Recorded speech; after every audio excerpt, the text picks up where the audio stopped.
jusqu'à 16h. Alors on va accueillir tout de suite notre invité pour le dossier du jour. C'est vous, Tsemeria, bonjour. Bonjour, merci. Vous êtes psychologue clinicien, psychothérapeute et vice-président de l'Association française de psychothérapie existentielle. Alors vous êtes également l'auteur, et c'est pour ça qu'on vous a invité aujourd'hui, du livre Les 4 peurs qui nous empêchent de vivre, qui est paru chez Albin Michel.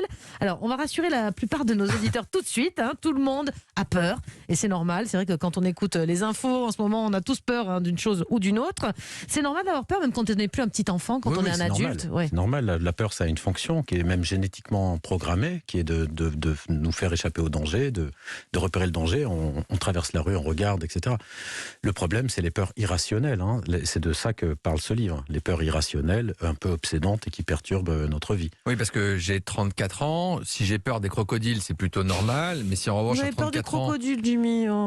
C'est plutôt normal, c'est un mécanisme de survie, mais si j'ai peur du noir par contre, là en revanche ça pose plus de problèmes. Là c'est embêtant. Alors il y a d'abord il y a la peur qui est normale, et il y a les phobies qui sont donc obsédantes, qui perturbent le fonctionnement professionnel, familial, sentimental, et puis il y a ces petites peurs qui passent un peu inaperçues, la peur du noir, effectivement. Mais Jimmy, il a mis une veilleuse, ça va beaucoup mieux. Alors ça c'est un très bon exemple, parce qu'il y a énormément de gens qui ont peur de dormir dans le noir. Ouais. Des gens qui ont peur de dormir tout seul.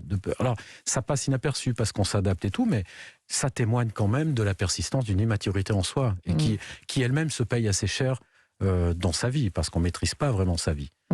Alors, dans votre livre, vous avez identifié 4 peurs fondamentales, je dirais. Quelles sont-elles précisément? D'abord, on va les citer, ensuite on va rentrer dans le détail. Alors, la peur de grandir. Alors, c'est une hypothèse de mon livre, c'est-à-dire que j'ai essayé de répartir ces peurs en 4 catégories. Ouais. Voilà.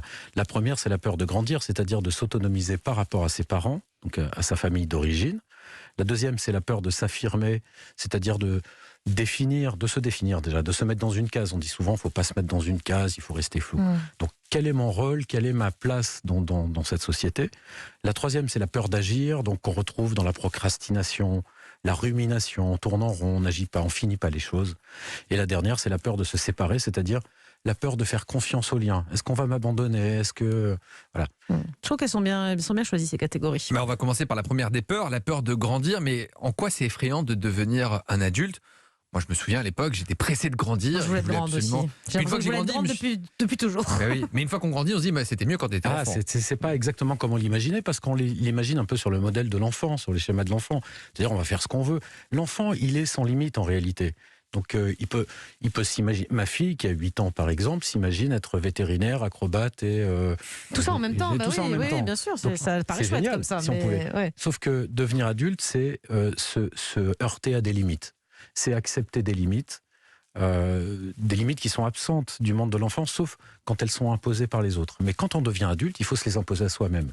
Et le problème, c'est que dès qu'on prend conscience des limites, on prend aussi conscience des limites existentielles. Et il y en a 4. Alors c'est ce qui définit la psychothérapie existentielle, c'est-à-dire qu'il y a la mort qui est une limite dans le temps qu'on a à vivre. La deuxième, c'est la solitude, le fait qu'on est seul dans sa tête. On arrive seul au monde et on part seul. Personne ne peut être moi à ma place.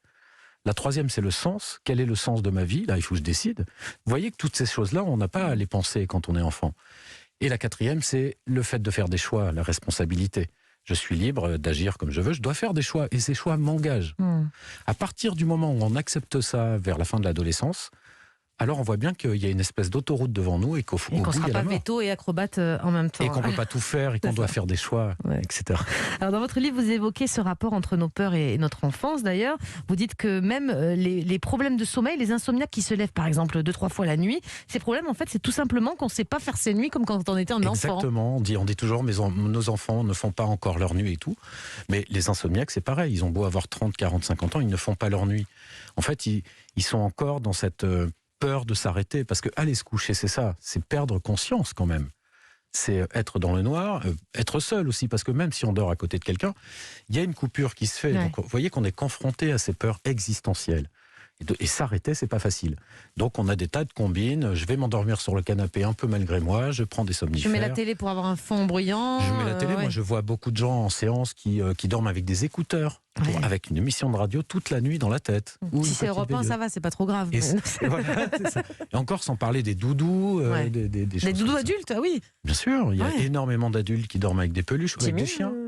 Oui, je dors avec Les mes chats. vieilles chaussettes, mais ça, c'est encore un autre Alors problème. ça, c'est pas un doudou, là. C'est un problème dont on parlera C'est juste un des autre jour. chaussettes. Alors, la peur de grandir, c'est aussi la peur d'assumer son corps d'adulte, d'avoir des hanches, des poils, de prendre du volume.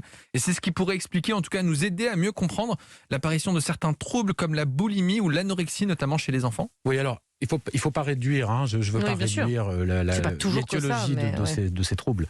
Mais c'est vrai que la boulimie, le fait de manger trop, même sans parler de boulimie, on peut parler d'hyperphagie, le fait de manger trop, ça peut viser une autre croissance que celle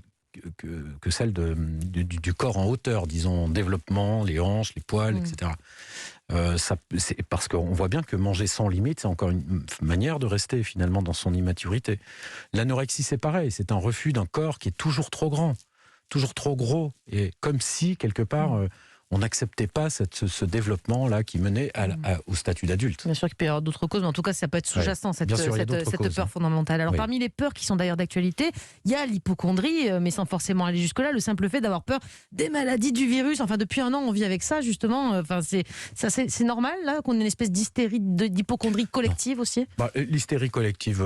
Je parle d'hystérie, j'exagère un peu, mais oui, on est tous oui. un peu anxieux quand même. C'est là, un peu hein. normal Ouais. d'avoir peur là en ce moment des virus puisqu'il y en a. Donc vous voyez que Ouais. c'est rationnel.